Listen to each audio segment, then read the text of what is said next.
Several people were shot dead on a subway platform Thursday afternoon, in a scenario that was part of new active shooter training for NYPD cops amid a spate of transit violence in the Big Apple in recent months. "This 4-day training is new," said Inspector Raymond Porteous, commanding officer of the NYPD's Special Operations Division. "It's special training on an active shooter on a subway train." About a dozen NYPD members attended the training given by the U.S. Department of Homeland Security's Federal Law Enforcement Training Centers at the FDNY Academy on Randall's Island. Porteous said there are plans to expand the program to reach more police officers later this year. "Active shooters are a thing now. As you saw on April 12, we had an active shooter incident down in Brooklyn," Porteous said. "We had planned this training beforehand. We are constantly developing our skills." Training at Randall's Island ran through 3 active shooter scenarios. In one, a gunman fired a gun at people on a train. In a second, the shooter was on the platform firing at strap hangers.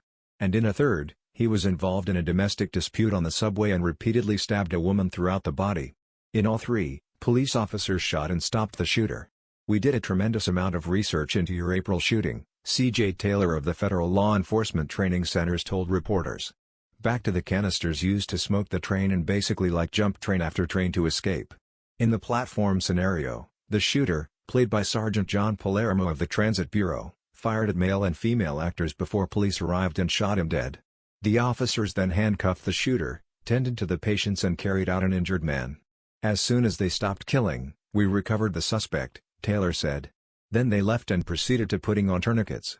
The NYPD also attempted to create a realistic setting by broadcasting crowd noise that included bloodthirsty screams. "They also pumped in smoke to make the scene more realistic.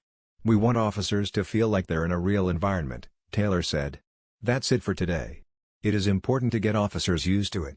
Frank James shot and killed 10 people on a northbound N train at approximately 8:30 a.m. on April 12 in Sunset Park, Brooklyn. James, wearing a gas mask, threw smoke grenades during his runaway attack, which injured men and women rushed onto the tube platform. In another horrific incident, Goldman Sachs CEO Daniel Enriquez was killed in a random shooting on a Brooklyn subway on May 22.